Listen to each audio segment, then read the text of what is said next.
Your daily dose of sports talk is here. Highlights, interviews, and analysis.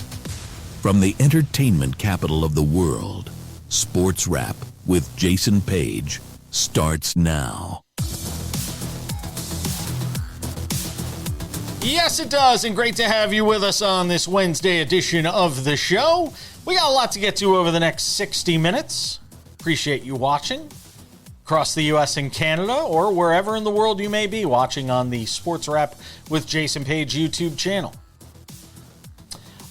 We will catch up with Kurt Helin coming up in 10 minutes. Pro basketball talk at NBCSports.com. He joins us every Wednesday on the show. We talk NBA with him. We will do that again today, both Eastern and Western Conference. We will divide the time equally to talk about the East and the West. Impressive win for the Cavaliers last night against the Knicks at home. James Harden assimilating beautifully within that team right now. Kenny Atkinson very high on sort of where the Cavs are as we head down the stretch run of the NBA regular season. Out in the West, the Spurs doing great things. And what a weird way that Lakers game ended last night with the Orlando Magic. We'll also talk about that coming up in just a couple of moments here with the big story. MLB ABS, we'll get to that in just a couple of moments here in the big story. We'll talk about it later with Sam Yarnell. A couple of quarterbacks I want to focus in on today on the show. NFL Combine going on, which means general managers, head coaches, all talking out in Indianapolis. And some very interesting things being said about a couple of guys that were starters this past season, and we're sort of looking at where they stand within their organizations. C.J. Stroud, Tua Tagovailoa, we'll get to those coming up a little later on. Politics and sports mixing last night at the State of the Union address. We'll talk about that a little bit, and not the way you necessarily think we will. So don't worry, don't get your knickers in a twist. We'll be talking about it in a very, I think, effective way. That's coming up a little later on in the show as well. But we start things out as we always do on this Wednesday. It's time for the big story. And the big story is ABS in Major League Baseball, because we're already getting a real sense for how this is going to be used around Major League Baseball in 2026. And I have said from the start, catchers, hitters, they know where the strike zone is as well as anybody. There's going to be a lot of these. I know they say there's just 2 per team. If you get it right, you get to keep it. But yesterday was the perfect example in this Pirates-Red Sox game in Fort Myers, where you had 6 challenges or 7 challenges, and 6 of them wind up being correct. And I'm not talking about it from the perspective of it extending games and making games too long. I think the perspective that I want to talk about it from is what this could mean for balls and strikes being called by home plate umpires well into the future. I don't think we're going to see it for much longer. And by much longer, I think within the next 5 years, there's a real possibility, as the technology gets faster and the ability to call balls and strikes quicker with this ABS system, and the effectiveness of it, and tweaking it and fine-tuning it and getting it into a spot where everybody's more comfortable with it. The home plate umpires currently aren't going to like it. The Umpires Association isn't going to like it. But the reality is getting the calls right, and not just having it limited to challenges here and there. But every time a ball crosses through the strike zone or around the strike zone, we know if it's a ball or a strike. I don't need the element of human error. Oh, humans deciding the games, human players, human umpires. No, I just want the calls right. And I would prefer to see Major League Baseball, and you see the system there as it was shown during the game on Nesson yesterday. I would prefer to just see the calls get corrected. That we have a consistent strike zone for every hitter in the game. That a call at Aaron Judge's ankles isn't a strike. And you have to worry about making sure you have enough challenges in the bank to use. So that pitch that's, at his lower shin isn't called a strike. And we saw it yesterday. This poor umpire behind home plate, it's a AAA umpire. We'll talk about it a little later. You had this AAA umpire out there, and he couldn't get a call right to save his life. Now, this guy might wind up being a major league umpire someday. And trust me, I'm sure there's plenty of them that have been called during this, first few days of spring training from Major League Baseball umpires, and they're not getting them right. And I think it's going to become abundantly clear to everybody just how bad the ball strike rate is from this ABS system. And I know umpires have been getting graded for years now behind the scenes by Major League Baseball on how they call balls and strikes. But I think this system's really going to bring that to the forefront. And I don't think we're that far away from a day where all balls and strikes are called by a computer, called by an invisible grid. Remains to be seen how long it takes before we get to that point. Big story number 2. Last night, Lakers and the Magic, closing seconds. LeBron gets the ball to Luka Doncic. Shoot the three. Oh. Luka, how do you not shoot the three in this spot? This is exactly why the Lakers traded for Luka Doncic. Was that moment right there last night.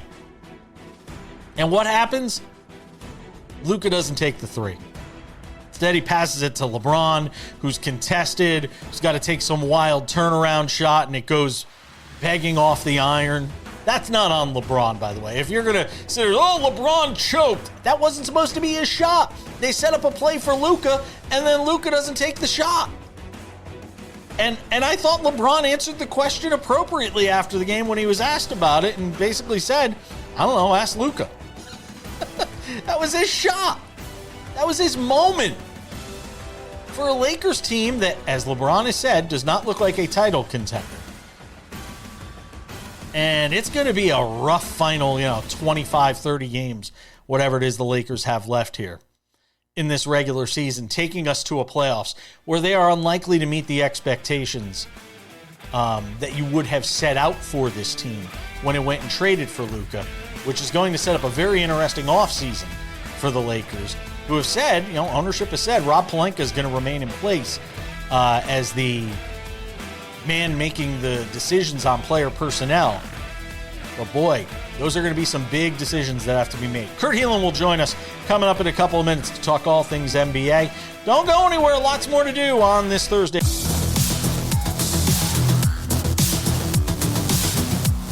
Thanks for being with us on this Wednesday edition of the show.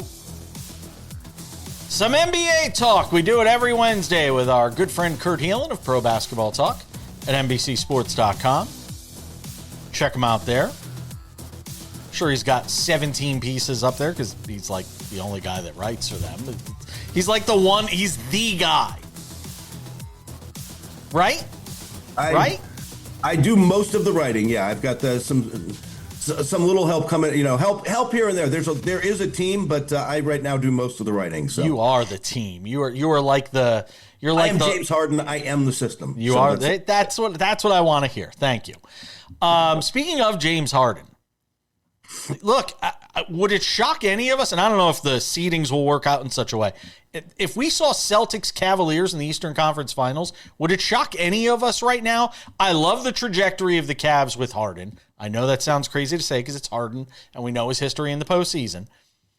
I love what I see from the Celtics. I am not high on the Pistons, and I can't be high on the Knicks after what I saw from them last night on the road in Cleveland.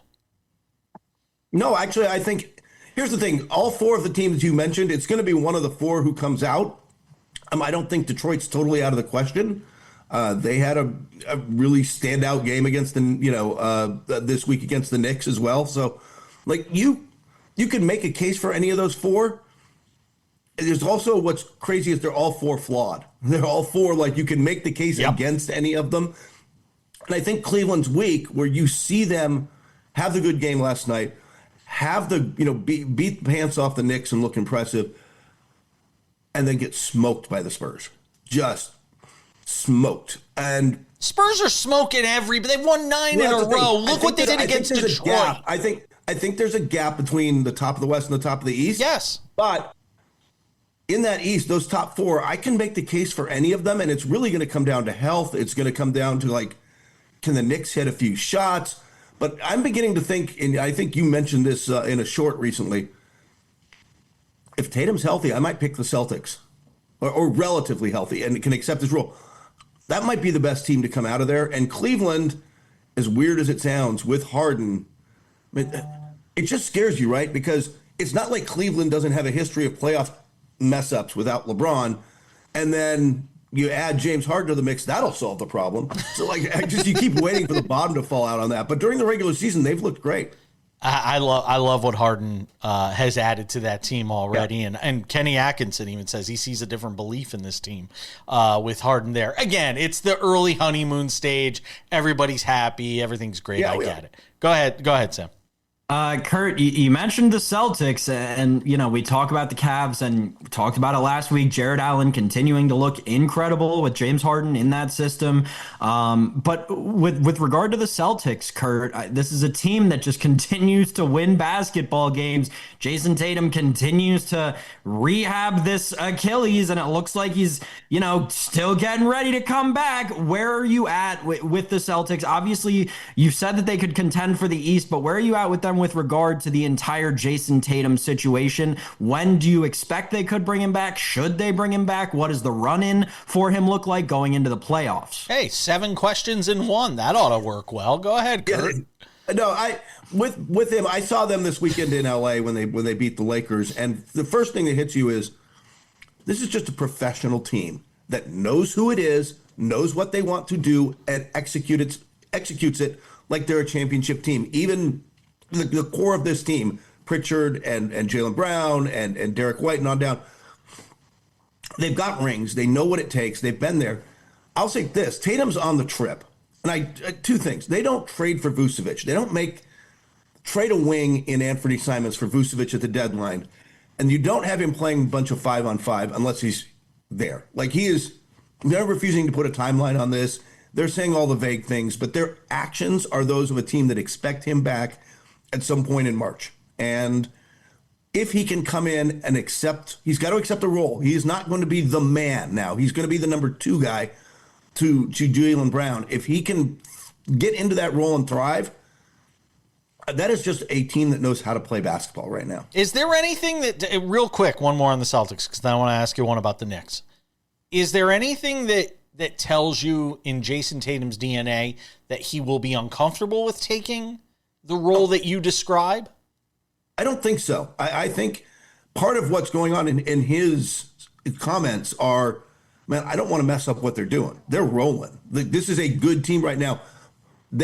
Look, if he doesn't come back, if they choose not to have him back this year, which is look, man, if it's close and it's, like, I think we've all been like, if you're not 100%, don't do it. If he doesn't come back, they still got a legitimate, they could win the East without him. They're that good. That's what I said. They're legit. They have a legitimate chance.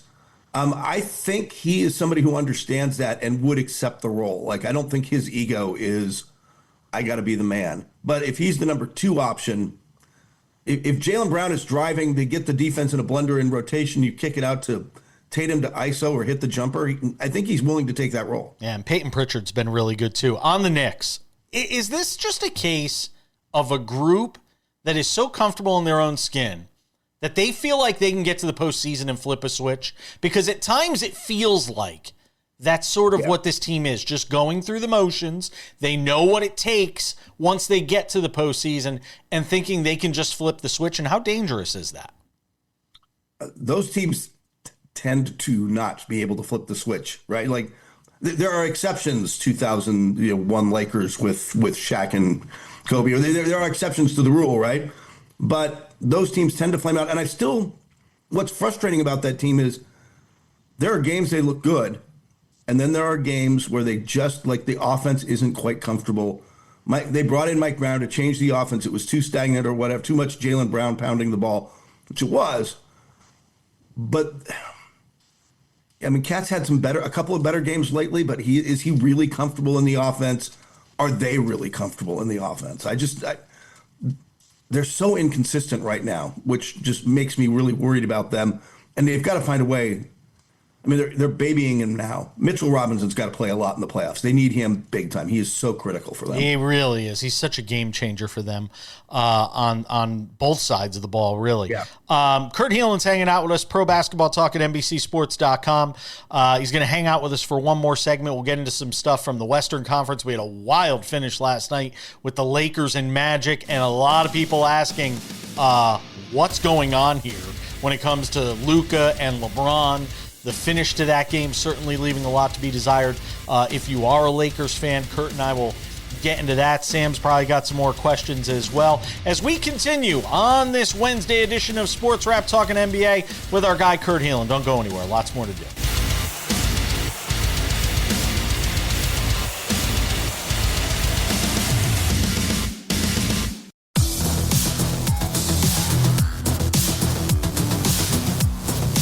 Coming up in 10 minutes, MLB ABS. We talked about it in the big story, and Sam and I will talk about it some more coming up.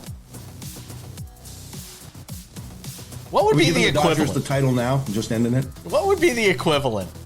Like, what could the NBA do that would be the equivalent of MLB's ABS system, by the way? Just thinking about it. They actually have the Hawkeye technology. They're using more with the tennis technology. They're using more. They're trying to. What they wanted to do is help make out of bounds calls. Like, did the ball go out of bounds? Who touched it last? It's a little more complex than the tennis system where it's pretty clean, right? Like, here's the line where the ball bounced. But they've got it, and they want to use it more. They're using it on goaltending more this year. Like, they've got the technology. It's just not shown publicly quite the same way. Interesting. See? Lakers last night and this wild finish with the Orlando Magic, where you got Luka getting the ball in like the typical Luka spot for what looked like an open three to try and win the game, down 110, 109. And he passes the ball to LeBron, who's like, why are you giving this to me? Who takes some crazy turnaround shot that clangs off the rim, and a bad loss for the Lakers at home last night to the Magic. 4-4 on a homestand. That's after their Grammy trip, and split by the All-Star game, but that's not good. That's not good enough. Although, frankly, it's what they are. Their record is, what are they, 10 or 11 games above 500, whatever the actual record is. Most of that's because they're now 16-4 in the clutch. They've just been better with Luka. That last play was bizarre because exactly what you said. I think he said it afterwards. He thought there was a little too much time on the clock. He wanted to hold it a second longer, but you got to take the shot, right? Like, you got to take the good shot when it's there. And it's not LeBron's fault. LeBron got handed a grenade and it was just like, got to throw it up and did his best. But Luka, sometimes he overthinks it a little. He's been more complainy than normal, if I guess is the phrase I'm going to say, with the refs. He's just not in a groove right now. He's kind of frustrated, and he's still putting up numbers. He's probably still top 5 in MVP voting at the end of the year. But especially with this roster, he's got to be better because they don't have the margin for error around him to cover this up. There are so many things going on with the Lakers, Kurt, and this is just going to turn into a Lakers segment. No! Because you have this quote that comes out. I don't even know if it was before or after the game, but sometime yesterday. And you and I talked last week about what the ownership change means for the Lakers and how that could change the culture there. But Rob Pelinka is going to stay within his power. And we know the ongoing relationship changes with LeBron James and how they're transitioning to this new era of Laker basketball. But what is the Lakers transition going to look like simply from this year into next year? That's a really good question because, Rob Pelinka is going to, by all accounts, Rob Pelinka is going to hold on to this job for now. He basically, I get the feeling this is the test. This is the summer. I want to see your vision. I want to see you build out this roster around it. LeBron, look, I don't know anybody in the league who doesn't think he goes to Cleveland in some fashion for a farewell tour. I'll put it this way, and I'm not the only person to say this. I think Zach Lowe said this. That's the most likely outcome, or he retires, are both more likely than he comes back to the Lakers. And the only question with Cleveland is how much can they pay him and how do they make the money work? The Lakers' problem is what they need are a whole bunch of Herb Jones kind of players and a bouncy young center. You might be able to get a bouncy young center. There's kind of a glut of centers on the market. They can probably get one this summer.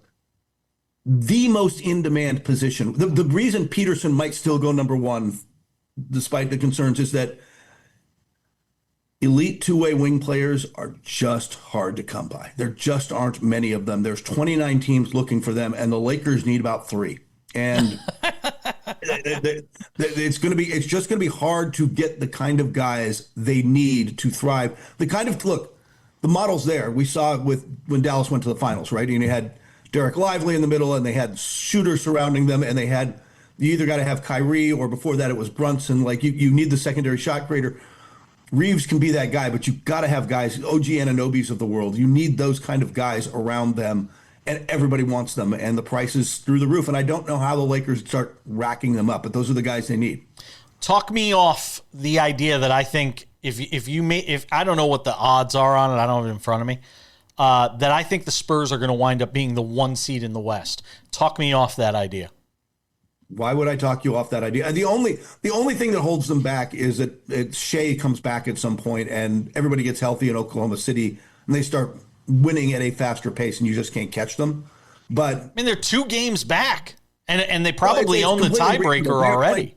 They are playing such great basketball for a young team. They are so poised. Castle does not. I mean, the only question with them is like, are they ready for the gauntlet of the playoffs? But I'm beginning to think more and more that now that I've seen them a couple times, they are kind of ready. That they've got Harrison Barnes, they've got some veterans in the locker room. This is an old organization, but Victor Wembanyama, the way he changes a game when he can get in and play 35 minutes a night, just flips the whole script. And them making the finals and winning it all is not out of the question anymore. It is. Before the season, I thought that would have been too big a leap. I no longer think that's too big a leap. I think that they are one of the 3 teams in the West, along with OKC and a theoretically healthy Denver team that are going to win this thing this year. Sam, you got anything? Or otherwise, I have one more point on San Antonio. Go ahead, Jason. Okay. They dismantled Detroit the other night. Yes. On the road in a game where Detroit basically said, we are going to bully and muscle Wemby that whole game. They didn't wither at all in that spot. No. I mean, that one was a real eye opener to me as in if they get to the NBA Finals, they can beat whoever comes out of the East. Yes, absolutely. And like I said, their maturity is there. Their maturity is there. Their willingness to fight through the physicality. Like, you can be physical. That's the book on Wemby right now. Be physical with him. He still had 11 points and a handful of rebounds and 4 blocks in the fourth, and a couple of blocks that nobody else on the planet makes. Like a couple of those on Cunningham where he's like, I'm going to put the floater over you. Nobody can block this. Okay, well, there's one guy on the planet that can block this shot. By the way, that game was also pointed out the problems in Detroit and why some of us are not as high on them. The lack of shooting and the lack of a secondary creator when you bottle up, 5 of 26 from Cade. Who's the other guy who creates? It can't be Duran. They need that guy. Kurt Helin, Pro Basketball Talk at NBCSports.com. Always appreciate you, my friend. We'll see you next week. Take care, my man.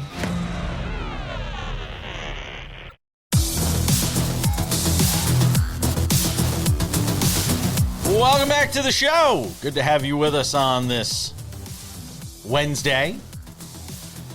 I talked about it in the big story. Let's expand upon it now. ABS, man, it is going to change things. I told all of you, 2 challenges, and you lose them or you keep them if you get it right. There's going to be a zillion of them. Going to be a zillion challenges. Guys know where the strike zone is. Players know where the strike zone is. Sam Yarnell hangs out with us on the show, as he does each and every day, and of course did with us with talking with Kurt Helin. So Sam, give me your thoughts here. The one that sticks out from yesterday that got everybody's attention. Poor Mitch Tresiak, AAA umpire, getting his shot at the big show. Get to do a major league game, preseason, spring training, and then 6 out of 7 calls, I think 6 in a row if I'm not mistaken, go to ABS, and he is shown to be wrong on his calls. And look, this is what we're going to see throughout the season. I know people are saying, well, he's a AAA umpire. No, we're going to see a lot of this. There's going to be a lot of home plate umpires that are made to look bad by this ABS system, Sam. And I scream 5 years before all the home plate before all calls, balls, and strikes are called by ABS. 5 years? Wow. Over, under? If I give you an over, under, or 4.5, you taking the over or you taking the under? I'd take the over strictly on the basis that they tried that before they tried this whole thing, right? That was the original implementation of this, and they decided there's no shot that this is going to work, because that actually did take too much time when you had to have every pitch broken down by the machine. When you're limiting it to, 7 pitches throughout the course of a game, and you're adding, be conservative with it or be liberal with it and say 10 seconds per pitch, that's a minute added to the game, minute and 15 seconds. Whereas if you're doing it with every pitch, that's going to elongate the game way, way more. But AI and technology will improve to the point that gap will not exist. It will. We You are know not technology. a tech show. We are certainly not a tech I'm show. a tech Do not geek. confuse us for a tech show. But all of these new revelations about what AI actually is and how much AI is actually contributing to these kinds of things that we associate with AI versus how much it's actually just some underpaid employee in a foreign country who's doing the work for you becomes much more questionable. And I think that is a topic of conversation for some much more tech savvy people than you or I. But my takeaway, Jason, watching this game yesterday between the Red Sox and the Pirates was actually nothing to do with either of the two teams, something to do with one of the rivals of the Red Sox, your beloved New York Yankees. This ABS system may actually save Aaron Boone's job. Like Aaron Boone may never get fired. He may never get ejected again because of this ABS system. If you think back, everything that Aaron Boone has done wrongly, not everything, but most of the things that Aaron Boone has done wrongly over the course of the last, 3 years at least, have been related to calls on balls and strikes and sticking his nose where he probably shouldn't have. He can't do that now, as can so many other managers not do that now. I am very interested to see what the umpire-manager relationship transpires into with the introduction of this newfound technology. Yeah, I think that is a very fair point. I put up a thing on SportsWrap Shorts right before spring training saying, what are Aaron Judge's numbers going to be?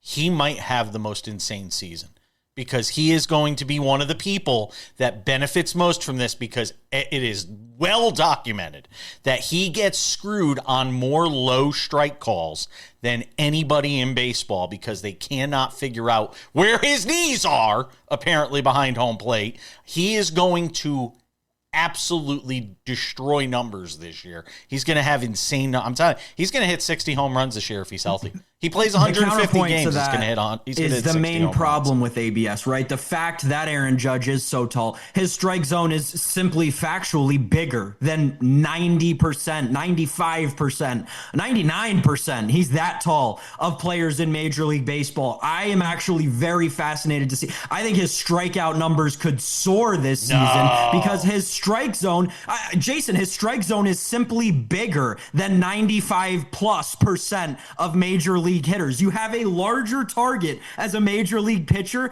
to fit within that strike zone. I don't see how you could expect him to not strike out more solely on the basis of his strike zone is perhaps unfairly bigger than every other player's. He knows the strike zone so well, though. And I think, and look, if you want to argue, maybe you can beat him with a fastball high in the zone, and that high strike gets called more. Maybe that doesn't typically get called more. Maybe I can buy that argument. But when pitchers are going to have to come up in the zone to where his knees actually are, I think he's going to put up just monster numbers. Real quick, because it also plays into this Pirates-Red Sox game. Connor Griffin is good. If you don't know about this kid, you're going to know about him soon. He had 2 home runs yesterday. This guy's going to be in the lineup for a long time for Pittsburgh when you talk about this Pirates team, Sam. We can only hope that he cracks the opening day lineup and they don't try to do something funny with service time manipulation. I think either way, he'll probably win the Rookie of the Year. He is the rightful favorite right now at every sports book out there. This is a kid who's been the number 1 prospect in baseball for almost an entire calendar year at this point, and we're finally starting to see why. It is truly impressive stuff. And I mean, we were just talking about Aaron Judge's size. The size on this kid is absolutely incredible. It's like Matt Holliday playing shortstop. Yeah, he's a big dude. It's going to be fun to watch him and hopefully give the Pirates fans something to cheer for. Watching us on Sportsnet Pittsburgh, we love you guys. Make sure to stay tuned. We will have Pirates baseball. Hey, Pirates, I sent you an email. Read it. We want to have your players on this show. It's a good idea. Put them on with us. We're coming back.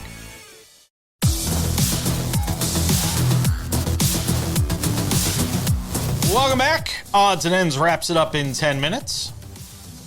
Politics and sports mixing together. We'll talk about it. Sam Yarnell. You know the combine is here when you turn to like the pages of all the different sports websites and there's football news everywhere. Everybody's got something to say. Couple of teams that I want to talk about making news as far as their quarterback situations are concerned. Start with the Miami Dolphins. Everybody thinks it's a foregone conclusion Tua Tagovailoa is out with the Miami Dolphins. If you listen to them, though, if you listen to the team, they're basically saying all options are on the table, Sam Yarnell. So, out of all the possible options that are on the table for the Miami Dolphins when it comes to Tua, is the most likely one the one that we all think is the most likely one? Which is what? Well, we all think he's not going to be there next year. Oh, yes. 100% affirmative. Could not agree with that sentiment more, Jason. Yeah, no, but I saw this, right? And you have to think when you see this kind of quote coming out from the organization, all it means is that they're just trying to maximize whatever they can get back for him. They're trying to get a 4th round pick back for him instead of a 5th round pick because, like, let's be honest, that is what he is worth at this point. Did you say 4th round pick? Is that what you said? I think, right? Like, it feels like they're trying to get a 4th rounder instead of a 5th rounder for Tua right now. I don't know why. I've had this kind of, I don't know if it's a sinking feeling, but I've had this feeling deep inside of me ever since this whole, I don't know, like there was like 2 weeks left to go in the season and this whole rumbling started that we weren't going to have Tua in Miami anymore and we may not have Kyler Murray in Arizona anymore. I'm starting to think that they're just going to swap quarterbacks. Wow. Like I think we could just see Kyler in Miami and Tua in Arizona. That feels like the easiest thing to me. Maybe one of them goes to like Indianapolis to work with Daniel Jones, who the Colts have already said they want to bring back. But Jason, to me, it really just feels like it's going to be a quarterback swap, Kyler for Tua. That would be look, warm weather, Arizona, you get closer to Hawaii. Closer to, yeah. Well, I don't care about that. But I think it's, I mean, it is closer to Hawaii. It's still a zillion hours away, but it is closer, I guess. I think it's a really interesting idea of those two teams swapping, but doesn't that feel like purgatory if you're the Dolphins? I mean, it just. But where are you going? But here's the problem: where are you going if you're Miami? Nowhere. There's no quarterback. There's no quarterback you're going to get in this draft that changes your fortune. Like, where are you going if you're the Miami Dolphins in this draft? Kirk Cousins. Like, seriously, honestly, if you're going to do a purgatory move, I'd rather you go do that for a year. Sign him to 2 years. You can get out of it after 1. I mean, what we're forgetting in all of this is that Miami drafted their quarterback of the future last year in Quinn Ewers. And he actually, to his credit, didn't look horrible when he got playing time at the end of the season. He didn't look awful. I wouldn't be shocked if they just sell on Tua also and then just give the ball to Quinn Ewers and say, hey, go do whatever you can this season, and we're going to get a quarterback in the next draft anyway. But it is such a disaster. Like, any way you slice the pie for the Miami Dolphins right now, you are exactly right, Jason. I'll say this on the Cousins thing, though, right? It feels a lot like he's going back to Minnesota at this point. The rumblings just feel like he is going to end up back in Minnesota with J.J. McCarthy. They're going to turn McCarthy into the backup and let Kirk Cousins try to ride it out and teach J.J. McCarthy a thing or two. I don't know what Miami is going to do with every team out there, even the Cardinals, who we're talking about on the other side of this, right? Every team out there has some semblance of a plan except for Miami right now. The Texans have a plan, and apparently it is still C.J. Stroud, despite him throwing up all over himself, as Sam would like to say, last year or this past postseason, making it clear they think it would be moronic, was the word used by the GM there, to trade C.J. Stroud. However, the one thing you have to read into when you read those comments is he's the quarterback for this year. If he is there this year, this is it. This is going to be the make or break year for C.J. Stroud. Obviously, with the contract situation being what it is, you know, they give him the option for this year, and that's fine, and that's all great. Ultimately, if C.J. Stroud doesn't perform to expectations, and that means actually play well in the postseason, then C.J. Stroud won't be there the year after. But they are making it clear they're going to ride this out for one more year with C.J. Stroud and hope the combination of him and that defense could go a little further than they did this year. And I'll tell you what, Jason, no matter how you feel about C.J. Stroud, the Texans are in an amazing position. Yes, obviously you pick up the fifth-year option on a quarterback that you drafted in the first round. It's a quarterback. It's the cheapest way to go. It's just good business. It's what you have to do, right? But beyond that, you laid it out perfectly. You go into this year, see what C.J. Stroud can prove. If he does prove something, you can probably get a discount on the extension because of the history that he has. If he doesn't prove anything, this is a team that is way more than equipped to trade up in the draft, in the next draft, and get their quarterback of the future. They are in such a good spot in Houston right now, no matter what happens. They are, but we also know how quickly championship windows can close. And with this defense, that is a championship caliber defense, can you really afford to throw one more year away when you've seen for 4 years what C.J. Stroud is? It's not like this is a guy that sat behind somebody and all that. This is a guy that's played from day one. You know what he is after 4 years with this organization.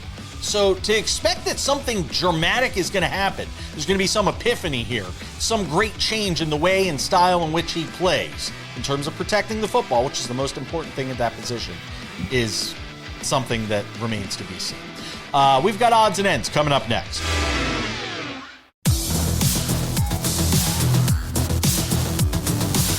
All right, just about time to put the wraps on this baby for a Wednesday. Special guest tomorrow on the show, Kyle Troop, PBA Tour star. We'll hang out with us for a couple of segments, get some thoughts with him on the PBA Tour season, which got underway. You can watch the PBA Tour on the CW for a good chunk of this season.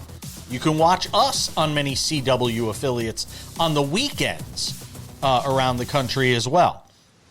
Also, the CW has a national channel on YouTube TV. The weekend show airs there. So I thought some good synergy will help out our friends from the CW and promote the PBA Tour. I am an avid bowler, although I am taking this year off. But excited to talk to Kyle Troop on the show tomorrow. SportsWrap. We've got the podcast version of this show, an audio-only edition that you can listen to. So if you're in the car, you don't have a chance to watch us on TV, you want to just listen to us, maybe our voice does something for you. I don't know. Make sure and go and subscribe to the podcast, available on all your favorite podcasting platforms. Also, the SportsWrap with Jason Page YouTube channel. This is the place for all things SportsWrap. Monday through Friday, TV version of the show, available on our YouTube channel. 45 minutes commercial-free waiting there for you early every afternoon. It's oftentimes there before it's even available anywhere on television. Go and subscribe. Also, there's SportsWrap Shorts. SportsWrap Shorts are a terrific way to get the top news of the day, covering the biggest games every night. Knicks get waxed by the Cavaliers last night. Boom, we got a SportsWrap Short for it. SportsWrap Shorts available on the YouTube channel. Also available on our TikTok, SportsWrap Jason page, and on our Instagram by the same name, SportsWrap Jason page. And now, without any further delay, on this Wednesday, it's time for some odds and ends. Odds and ends, Sam Yarnell. I'm going to take a different approach than I do when it comes to a lot of things involving today's politics. First of all, look, Kash Patel being in the locker room with Team USA after they win the gold, I'm just not losing much sleep over it. I'm not. And I know everybody's like, oh, he's using American tax dollars to fly around on a plane. Please, if we're going to start talking, if we're going to go into every single political figure in U.S. politics that's a good point. That's doing things on our dime, Kash Patel's probably, and I get it. Point. Everybody does it. So I'm not going crazy just because Kash Patel did it. That's one. Two, they're talking on the phone to Donald Trump and everybody's losing their minds. I'm not losing my minds about this. Does he say some stuff that obviously drives me nuts? And everybody who knows my politics knows I can't stand Trump. Fine. This is not one of those instances, though, where I'm going to lose my mind about something involving Donald Trump. The guy's just won Olympic gold medal for the first time since 1980. Shut up. This is not an instance where we need to put politics in. But here's where I am curious to get your thoughts, Sam. Last night, State of the Union, they bring out the hockey team. It's great. He says he's going to have the women at the White House. I'll believe it when I see it in terms of all the women deciding to show up at the White House for that, by the way, from the women's hockey team. But he announces that he's giving Connor Helin the Congressional Medal of Freedom, which I believe is the highest civilian honor that one could get from the White House. And my first initial thought was, okay, let's look at the athletes in the history of sports that have gotten this, and then say, do we put Connor Helin, who, by the way, I think is the hero of this Olympic Games, with his performance in that gold medal game in particular. Is it Congressional Medal of Freedom worthy? It's kind of like the Seinfeld episode where they ask Elaine, is he sponge worthy? Is it Congressional Medal of Freedom worthy for one game, one moment? I know the sponge thing will get. I don't know. So I'm curious to get your thoughts, Sam. Let you weigh in. Connor Helin, Congressional Medal of Freedom, yes or no? First of all, Jason, the Today Sponge may be the only thing harder for American civilians to get these days than the Congressional Medal of Freedom. Listen, I feel kind of the same as you about all the other stuff. Yeah. Except for one thing that I'll get into. However, the way that you feel about the whole, they're calling him in the locker room and he's in the, that's how I feel about the Congressional Medal of Freedom. And like, maybe that just speaks to like my age or something, but like, all right, cool, dude, whatever. Connor Helin deserves freaking everything. He deserves to never buy a drink again in any bar from sea to shining sea. Yes. Honestly, whether it's here or in Canada, with everything he's done for the Winnipeg Jets. My thing was about the whole thing, Jason, is this, as a former athlete myself, I'm not going to pretend that I played at any professional level, but I did play sports at a pretty high level for a pretty long time. As an athlete, like, athlete culture is very guarded. Team culture is very guarded. It's very, very, very rare to, I don't know, accept outsiders into that, especially in the wake of something that you and your teammates have been working for, like, literally over a calendar year. You're talking about the Kash Patel thing. Okay. Yeah, so, like, I do just think it's just a weird look to have this kid who looks like he's on a Make-A-Wish trip standing in the corner cracking beers with everybody. Like, it so doesn't fit in. It was such a black sheep moment. I just thought it was a bad look for the hockey team from an athlete standpoint. You don't let random outsiders into your group of athletes. It's part of what we, respect about athlete culture. It's fair. It's fair. I like I said, I'm not losing any sleep over it the way some people did. If you choose to, that is on you. We have freedom of speech in this country. Feel free to express yours. That's going to do it for us. Thank you to Kurt Helin. Thanks to you, Sam. We'll see you all back here on Thursday for another edition of Sports Wrap.